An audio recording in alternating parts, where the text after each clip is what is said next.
27 workers, which is just And absurd. not only the ones he killed, but those workers got pulled off the line and then eventually killed. So even 27 workers is compounded by the amount of time that they weren't even doing anything in just like that spot above the natural. Yeah, it's pretty crippling. Um, the nature of TVT, though, you still have a chance to come back if your tank count is up there, but Flux already had that lead anyways. So Alrighty. the odds were slim to none after all those SCVs went down.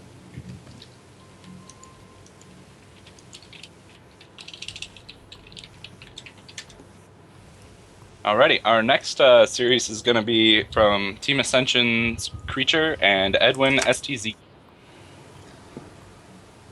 So Creature is a GM player playing for Team Ascension's pro team.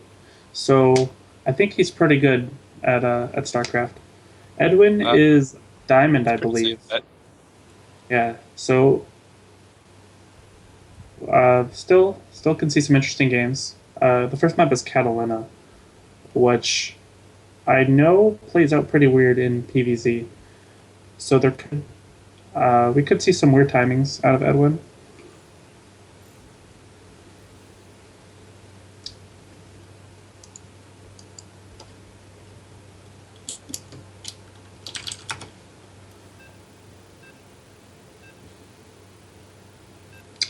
All right, so we're gonna get into this game here.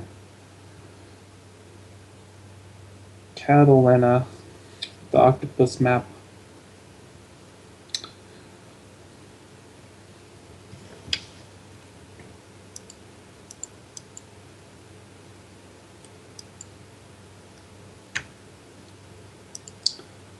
All right. So spawning in the 1 o'clock position, we have the pink Zerg, currently teamless. It is Edwin STZ.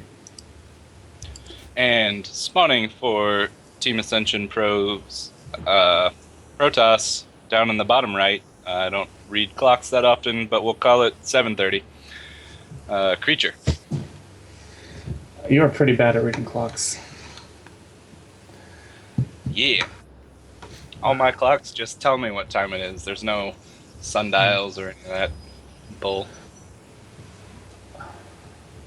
5 o'clock. That's what our admin is saying. The 5 o'clock position, but he's in one of the Dakotas, so it's well known that they don't actually have time up there.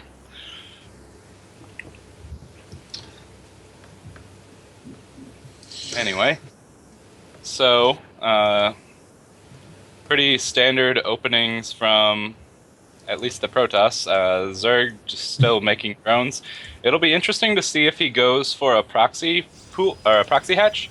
The drone timing leaving his base is indicative of just being able to plant a 15 hatch, but he guessed the wrong base. So we'll see if he tries to do something. It's still not a bad idea to do a proxy hatch against a gateway expand, because in addition to delaying the expansion by upwards of a minute, you can also see exactly what's coming out to kill your hatchery, because, you know, if you've got a probe, a zealot, and a stalker, it's going to be a pretty safe bet that he's got a zealot and a stalker that could then come across the map and kill you, or at least try.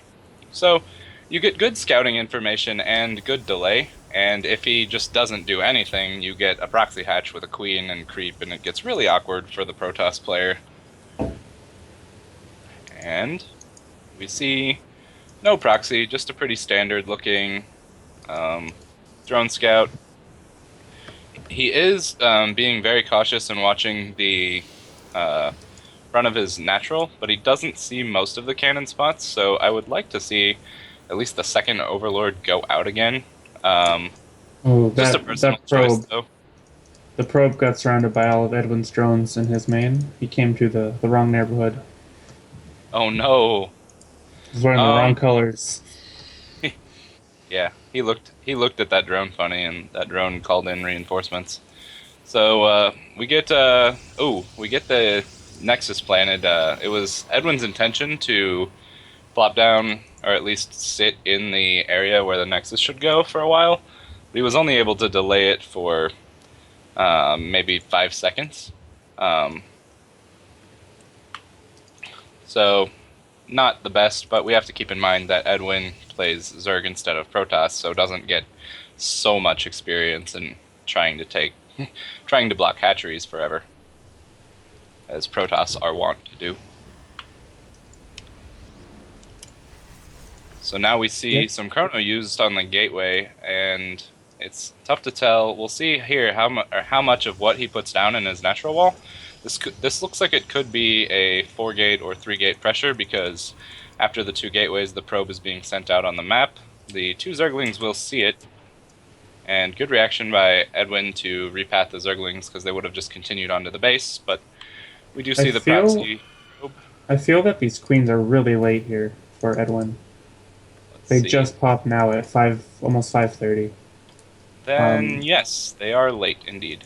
We do have a pretty quick road Warren, but I wonder if he got 28 blocked, because it looks like he might have just forgotten an Overlord. I don't think any have died yet. But no, there's nothing really that can shoot up for creature. Yeah. The Zerg player should know this is coming because he saw the probe leave, but he doesn't really have an army to deal with whatever it is. He is going to have Zergling speed and a Roach Warren, so this is what you want. Ideally, you have a few more drones of production, though, because we see a little skirmish. Probably should kill that probe before the pylon. So Edwin does have the Roach Warren down, so I'm not sure if he actually saw those zealots, but it looks like he's actually going to miss them again. But a Roach Warren this early, doesn't that pretty much shut down any sort of 4-gate zealot pressure? It would, but he's been supply blocked so much. He queued up 3 Overlords before canceling one and then getting some Roaches.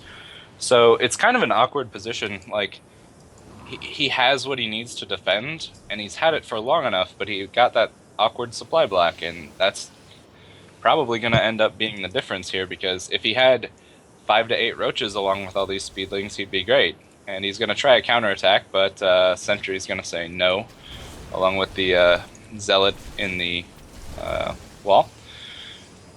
These Roaches are up against twice their number in Zealots, and while they do have a range advantage and armor, this is still probably an even fight just because of the amount of APM it requires to micro Roaches against Zealots. You have to split them off and pull back the weak ones all at the same time. He is going to be able to snipe this pylon and probably this other one too, but he's going to put himself in a really awkward position because the Zealots are just going to say, and now you can't leave. That time warp was pretty good. Yeah. Caught all of those Roaches. Really good time warp. And that's just going to make the Zealots able to catch up with the Roaches. So, yep. And he still has this probe alive, which is really crucial because now he can just put down more pylons. Which is why killing the probe is going to be way more helpful than killing anything else. And he's going to get his Zerglings lost. He also canceled the 3rd hatch behind this. So it looks like he just wants to go super all in here. He's down 44 probes to 26 drones. So it's never a good position for the Zerg player. Yeah, and we note that he's got enough money for quite a bit of stuff, but he doesn't have gas, so he's severely limited in his ability to produce Roaches. And the GG is called because he realizes that he's not going to be able to break into this 2-base versus 2-base, and even his 22 Zerglings of reinforcements aren't going to be able to do anything against the amount of sentries he sees. They'll just regenerate their energy over and over until the game is done, because so many more reinforcements have come up for the Protoss player. Yeah, it's really hard to break a 2-base Protoss, especially when they got all those sentries on the top of that ramp. Indeed.